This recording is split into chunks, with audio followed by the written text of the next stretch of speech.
Hi, my name is Dan Garner. I'm the host of the Utah Small Business Podcast. Today, we talk to Jeremy Lott, where we discuss his business of foundations, bookkeeping, and consulting. Jeremy is a very interesting guy, and we talk a lot about how small businesses can be helped by looking at the numbers. Well, thanks for coming on the podcast today, Jeremy. I really appreciate it. Yeah, you bet.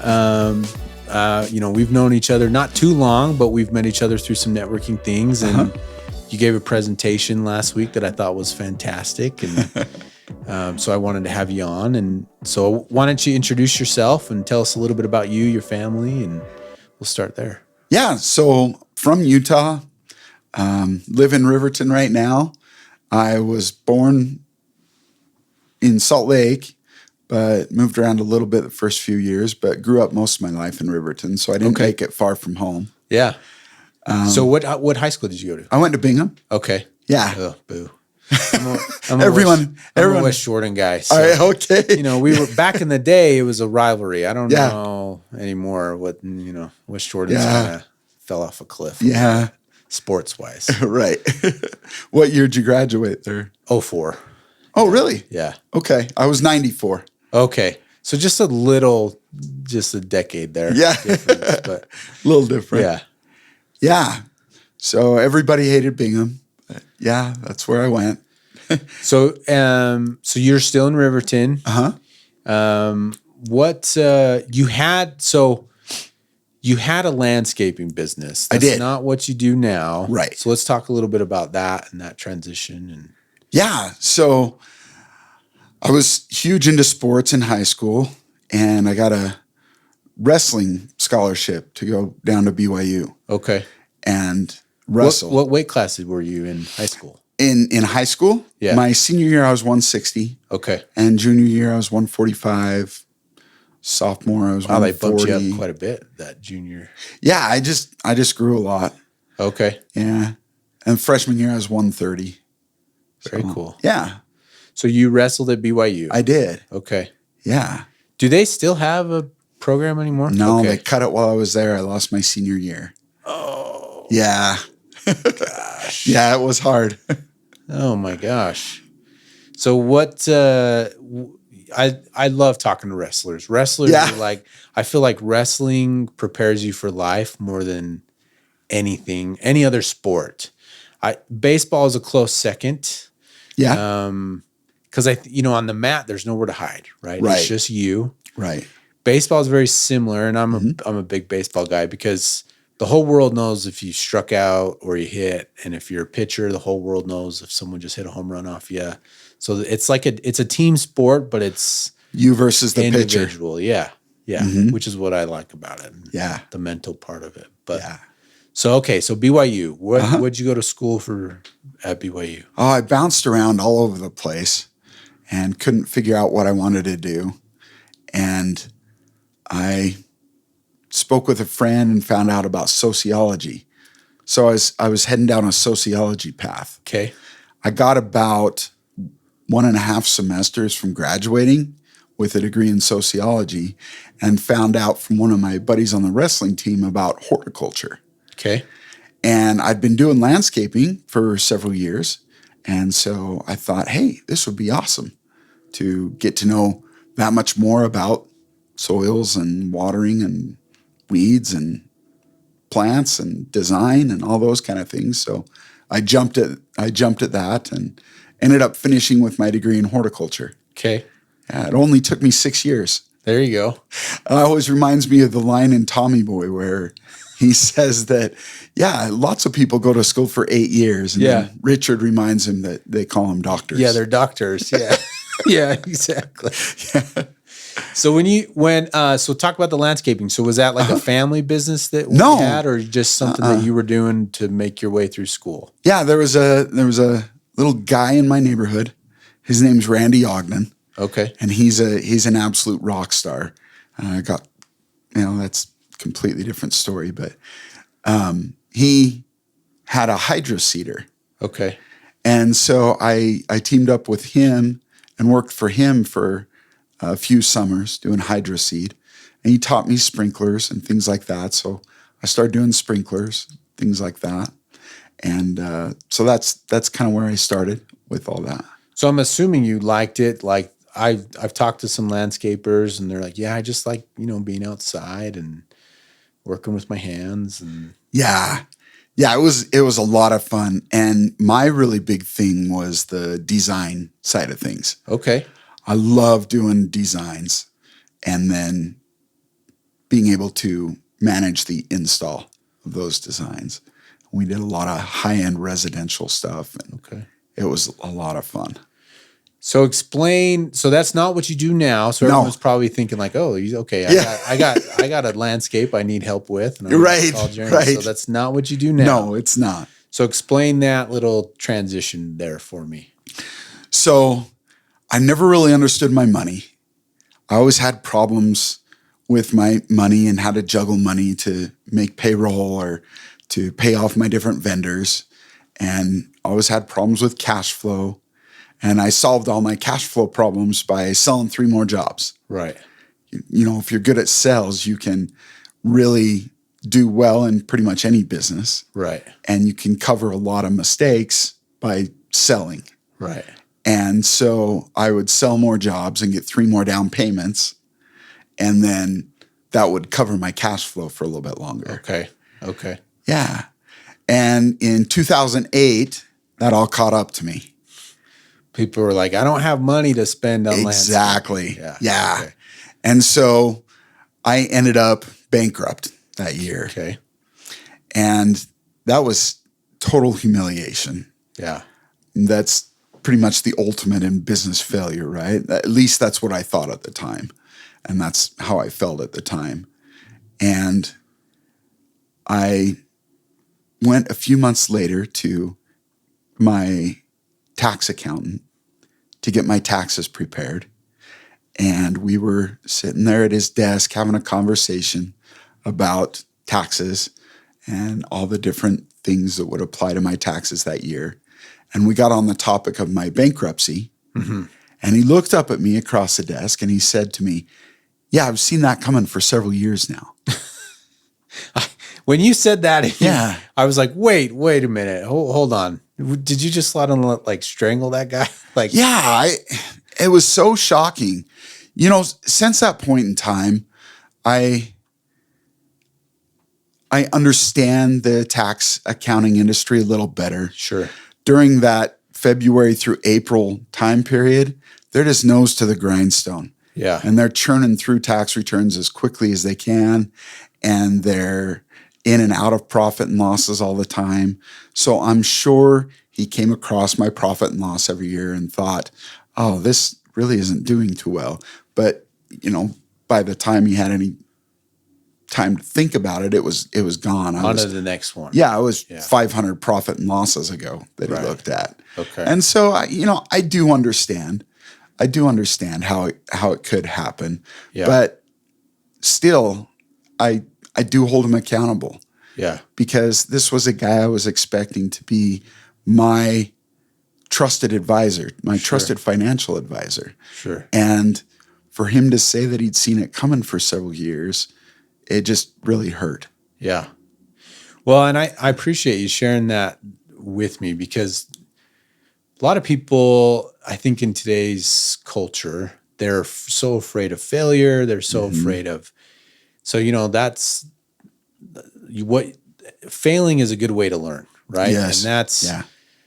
that comes back to the baseball thing, right? You fail a lot in baseball. And so you overcome failure a lot. And that's part of the reason why I want people to understand when they're listening to the podcast is success is not a linear line at all. It's a roller coaster. Yeah. And it's a lot of ups and downs. And as long as you're moving forward, you don't give up. That's what's important. So I appreciate you sharing that with me because it's not, a lot of people, they're like, well, I failed and that's the last thing I want to talk about. But I think the more we normalize it, failure is okay, right? As long as you keep going. So, and it's obviously inspired you to do something else. Yes. So I knew all the mistakes to make, right? I'd made all the mistakes. Yeah. And so after hearing that from my accountant, I kind of realized there was a need there for accountants that communicate with their clients and help them understand the health of their business and to help them be able to improve their cash flow and to improve their profits so that ultimately they can have a healthy business and put more money in their pockets. So I went and found a school called Universal Accounting. Okay. They were a teeny little thing back when I joined, but now they've grown huge and they're quite impressive. They have worldwide coverage now. Okay. Yeah, and it's another Utah company here. Oh, very cool. Local Utah company. Yeah. But they had a couple courses. One was on accounting and bookkeeping, and that was about a 60-hour self-study course. And then they had another one on QuickBooks that was about a 60-hour self-study course. Yeah. So I did both those classes and then started up my own bookkeeping practice. Okay. And from there, I started diving in and helping people out a little bit. I still didn't really know much what I was doing. So, were you still trying the landscaping too at this time? No. Or what were you doing during this? Anything I could at the time. Yeah. Okay. Yeah, I did. I did a lot of sales. I did funerary insurance sales. Okay, so like pre-planning type stuff. Yeah, exactly. Okay. I did real estate coaching sales. Okay. With a couple of different companies, one of which was Trump University. Ah, nice. Yeah. That's been shut down pretty hard now. Yeah. Yep. Lots of lawsuits over that thing. Yeah. We don't need to get into Mr. Trump though. Right. Different podcast. Yeah, different topic, right? And do you feel like the sales have helped you? Oh yeah. I feel like I've talked to other entrepreneurs like, yeah, I just don't like the sales stuff. And I'm like, well, then you need to go get a job because entrepreneurship, you are salesman. I'm a lawyer, but I'm a salesman. Yeah, 100%. Like you, and you don't have to be, and sometimes there's a negative, connotation with that, with I'm a sales guy or whatever. But for me, selling is really just helping people understand your proposition. Like how can they help you? Right. For me, that's the way I approach it. It's like, look, this is how I can help you. This is your problems. This is what I can do to solve those problems. But I found it that a lot of people that have that sales experience do a lot better with their just entrepreneurship. Yeah, either that or they get a partner that can sell. Right. Yeah. So I agree 100%. Like I said earlier, you can cover a lot of mistakes with sales. Yep, for sure. Yeah. So so you're doing sales. You're kind of sticking your toe in the water here with the accounting. Yeah. What? Well, first of all, we haven't even. What's your business name? It's Foundation Accounting and Consulting. Okay, perfect. Yeah. And so, what did you just decide? Hey, I'm going to try this full time. What was that decision like? Yeah, I did.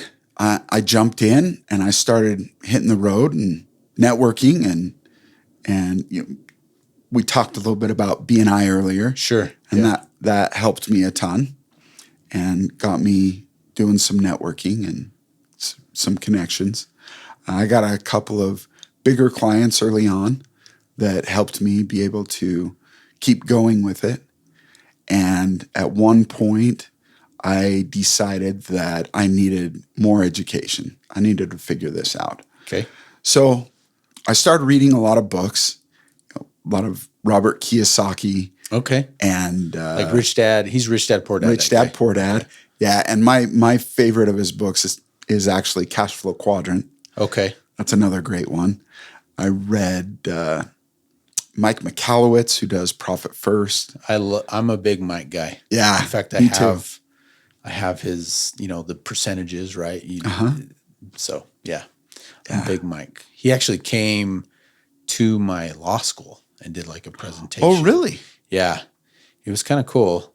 That's how I got introduced to him. But everyone else was kind of like, why is this guy here? And I had a sales background and I had kind of more business side of things. And I knew that I was going to start my own firm kind of out of law school. Like, Yeah. I kind of knew had that, well, I'm pretty sure I'm going to do this.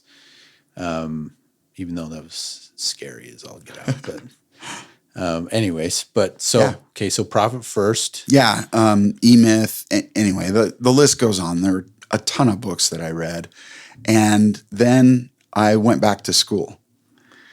I took all the... Did you go back to BYU? No. Or did you make the right decision to go to the U? I actually did my MBA up at the U. Attaboy. Yeah. I took all the upper level accounting courses first. Okay. Because you couldn't get into the MBA program with a degree in horticulture. Oh, really? Go figure. They wanted some business background. Huh. Okay. Right. And I hadn't taken any business classes at all.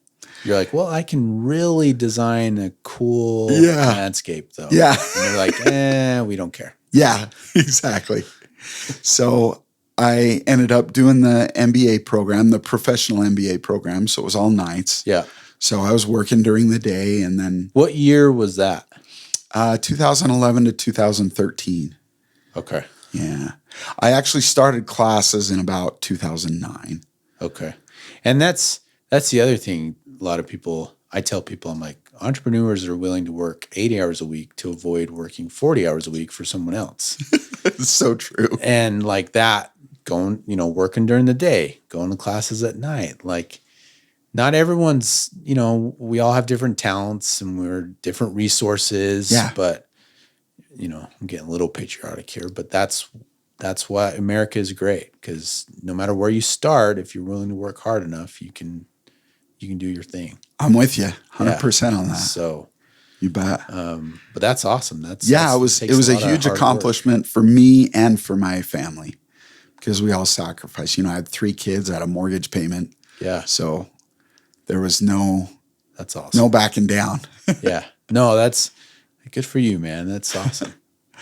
That's way cool. So you made the right decision. You went to the U, because the U is far superior. Just make sure everyone knows where my loyalties are. Okay, so you graduate from the U. The U. But you've been doing foundation during this time, though, too. Okay. Yeah.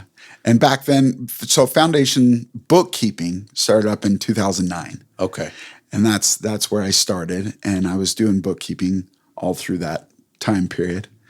And once I graduated, I decided to get some industry experience. And so I joined a firm called Piercy Bowler Taylor & Kern. They were a regional firm, and they've been bought out recently by BDO. Okay.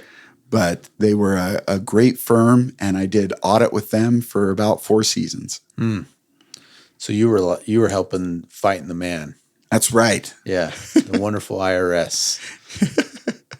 Yeah, so I did audit, and the great thing was that because of the experience I'd had with my landscape company and all the failures that I'd had, I knew what the different problems were. Yeah. And so as I'm reading these books, as I'm going to school, as I'm practicing in the accounting industry as an auditor, right, I'm finding all these tools and techniques and different things I can put in my arsenal to be able to help people to overcome the same problems that I'd had as a business owner.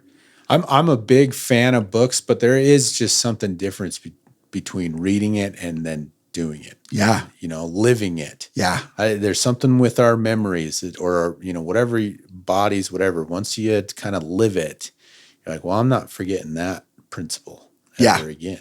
Yeah, exactly. It's like an emotional memory almost.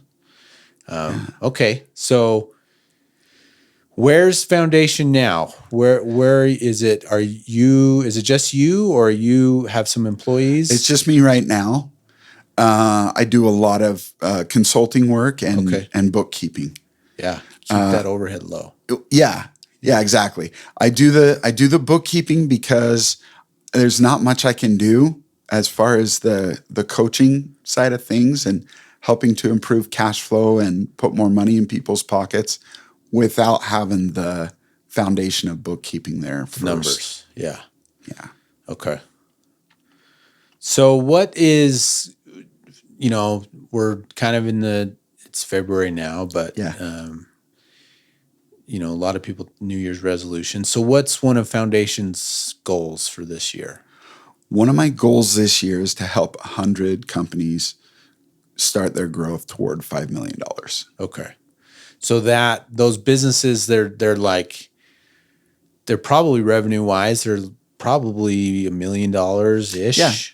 Yeah. Anywhere between 200,000 to about 2 million is kind of the target that I'm hitting. And you want to help them grow to that 5 million Yeah. mark. What do you think? What's one of the biggest obstacles that you found for those businesses to make that jump? Yeah. So my niche is definitely construction. Okay. I help a lot of different industries, but construction is definitely where I do the best.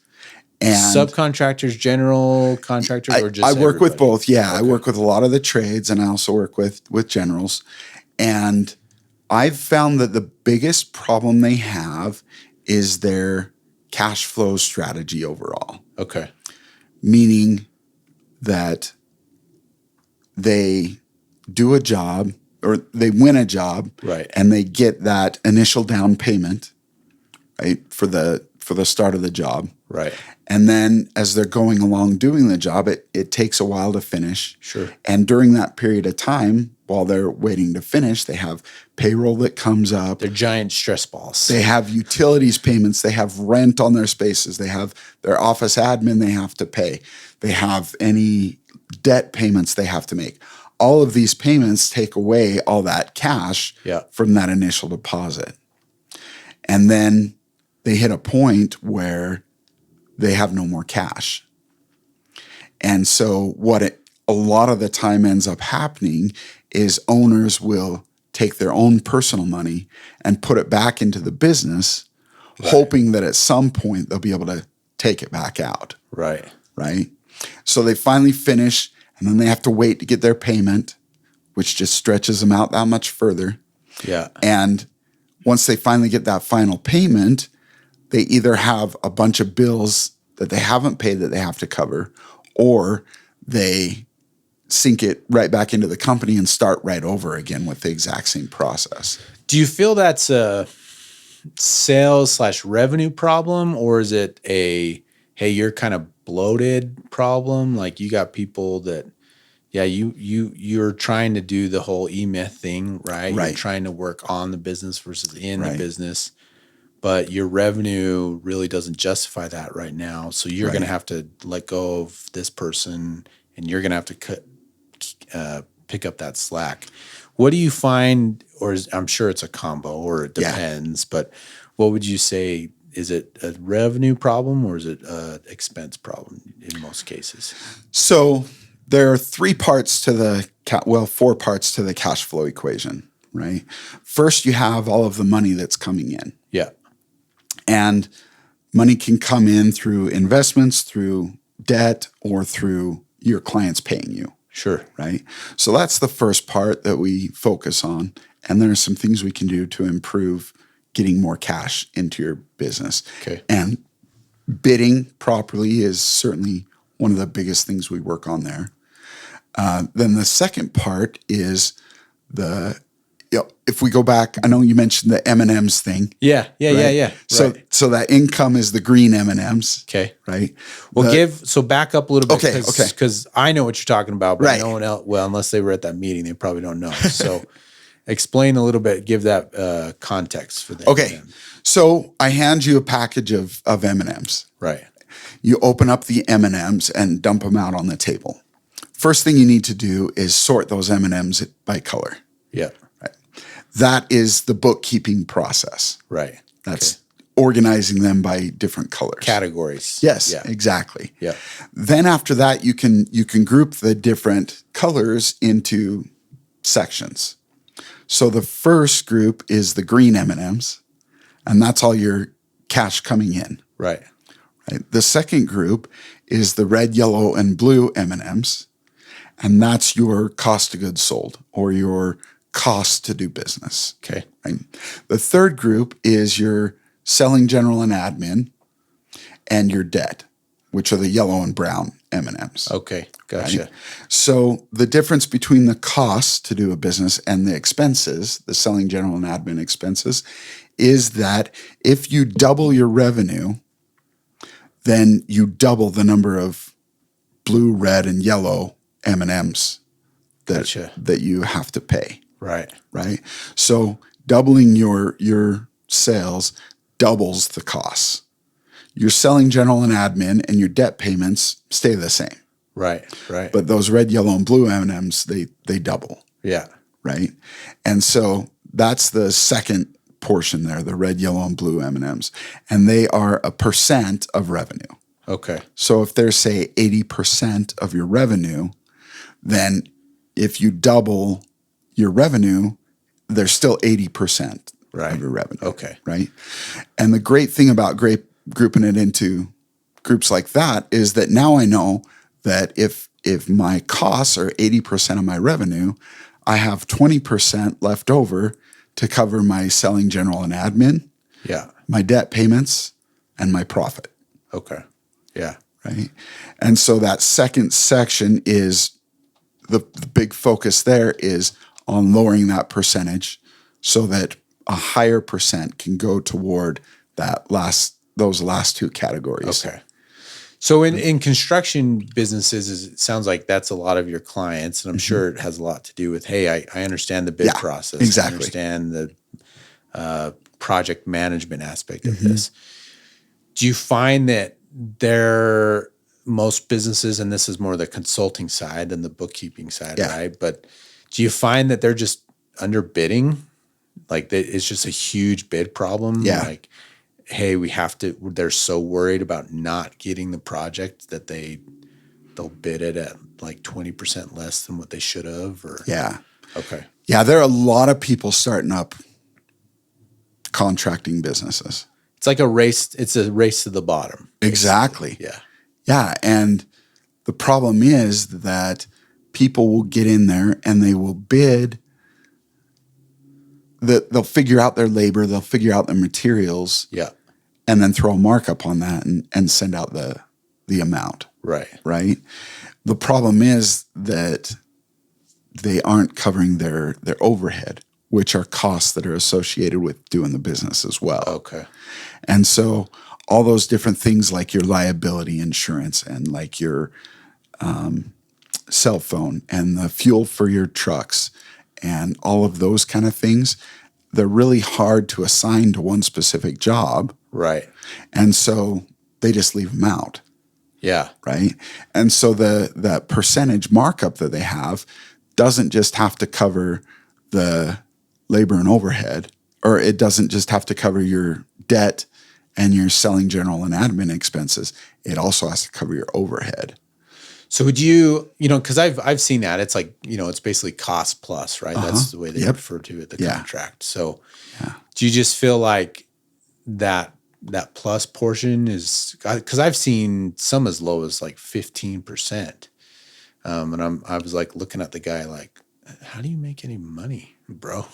Yeah. And he's not. That's the answer. Yeah. So, but it was kind of interesting when we were finishing our basement, but so we went through that process recently. So what do you, what would be like a good, what can we do to help you? How can we help you reach your goals? And is there a specific person that you're like, hey, when I get in contact with a CPA, they're really good for me. I work really well. Is there a referral partner that you really would like introductions to or need help from? Or tax accountants are great connections for me. Okay. And here's why. They go through, as we mentioned earlier, they go through thousands or hundreds of profit and losses over and over, right? They give them a passing glance, finish their taxes, and move on. Right. I would love to be able to get a hold of those profit and losses and then provide a free, call it cost analysis. Yeah. Is what I call it. And that's when we take the bookkeeping Right. and we break them into those different colors by group. Okay. So we have the green, then we have the red, yellow, and blue, then we have the brown and yellow. And that would be a free service I would provide for their clients to help them understand what their true costs are, to help them to know how much money they could potentially have as profit, and to help them know their group of expenses and what that hill is that they have to get over to be profitable. So you do like an audit, it's a loaded term, sure. right? But basically, essentially an audit. You'll look at a business and, hey, this is what I recommend. And you'll kind of give them a consultation essentially. And okay, cool. Yeah. So CPAs, there's a difference, right, between CPAs and like just regular tax accountants. So are CPAs good, or do they tend to do what you do, and so there's some competition there? No. So a CPA is a license, right? It's like a lawyer. Sure. Right. That's a license that you hold. Underneath that license of lawyer, there are many different ways that you can practice law. Yeah, sure. Right? It's the same thing with a CPA. Okay. There are many different ways that you can practice accounting. Yeah. So a CPA license is only required for audits. Okay. For attestation services, they call it. Okay. Which means I review your books and look at everything, and then I sign off and say, yeah, to the best of my knowledge, these numbers are accurate. Okay. And so that's the only thing that you need a CPA for. Okay. So a lot of tax accountants are CPAs, right? But they don't actually hold the credentials and the insurance that they need to do the audit. So all they do is tax. Okay. Gotcha. And so I say tax accountant separate from CPA because tax accountants can be CPAs. Sure. But they can also be something called an enrolled agent, which is an accountant that has some special training in and certification in preparing taxes. And honestly, there are a lot of tax preparers out there that don't have an enrolled agent or a CPA license. They just have the experience and the knowledge and know-how and bring in clients and help them get their taxes prepared. Well, perfect. Well, like I said when we were talking earlier, one of the reasons why we do the podcast, I want to help the guests, right? Yeah. I also want to help the listeners. Awesome. So when we put this out there, we'll definitely ask people, hey, if you're a tax accountant or you know someone, Jeremy wants to talk to him and get introduced to him. Is there anyone else that is kind of in that same category that helps you a lot? Yeah, payroll companies. Okay. Other bookkeepers. Okay. If there's a great bookkeeper out there and they're taking really good care of their clients, then I can step in and just take on the next step rather than having to do the bookkeeping part. Okay. So bookkeepers are great connections. Different business advisors or coaches. I love working with them because I can help with that piece. People that do marketing are great connections for me because they're working with people that are really looking to grow. Yeah. And marketing can help to increase your revenue. Sure. But then what you do with it and how it translates into profit on the end is where I take over. Yeah. The strategy portion of it. So, we're kind of running out of time here, but what is, share experience or what you loved, why you do what you do. What is an aspect of what you do that you just love and experiences that you love? So I have an electrician I'm working with right now. Okay. And very first thing we did was that cost analysis. And then we took those numbers and his true costs and started diving into his bidding. Well, he's been in business for 17 years. Okay. And the way of the industry and how he was taught and the way that he's been bidding is per unit. so he charges this much for a outlet, and he charges this much for a switch, and this much for a light fixture, and so on and so forth, right? Yeah. Well, we started diving into some of his bids and figuring out what his actual costs were, and he found out that he was losing money on any job that was under like $15,000. He was actually paying the customer to do the job. To do the job. Yeah. Wow. And so seeing him be able to realize that and to verify his gut feeling, because he had this feeling that he was losing money, but to see him be able to verify that with some numbers and then be able to make some changes so he now has confidence putting a bid out and knows how much money he's going to make when he puts his bid out. Yeah. That's the greatest feeling in the world. That's I have so many questions right now. So when he found out, like, hey, anything lower than 15,000, I'm losing money. Mm-hmm. Did he say, or what was the approach? Was he like, okay, I'm not accepting any more jobs less than 15? Or was it more like, hey, we gotta revamp this so that I understand what I'm actually doing? What was that thought process like? And did he fight that at all? The construction, he's like, I've been in business for 17 years, right? Like, yeah. I'm sure he's doing well enough, right? If he's been in business that long. So yeah, he's been making it by okay, a little bit. Yeah. But it's always been a struggle for him. Okay. And he never really has any money in the bank. Gotcha. He came to me very open. So in his situation, he was very open to my suggestions and the things I was showing him. A lot of people that I work with in the construction industry, it's a very manly industry, right? Yeah, sure. And so admitting that you need help is kind of a struggle. So you got to put your therapist hat on for a little bit. Yes, exactly. And it's great when I can show them numbers, because if I show them numbers, it's not just my opinion anymore. Yeah, you're like, the math isn't math in here. Exactly. Yeah. Okay. Yeah. And so if I can show them the actual math and show them how we can fix it, then they tend to open up a little bit more. Okay. So did he decide to no longer take jobs above 15, or did he revamp that? No, he changed the way that he was bidding. Okay. And so he was able to put bids together that were profitable for smaller amounts. Okay. And for larger amounts. Okay. Very cool.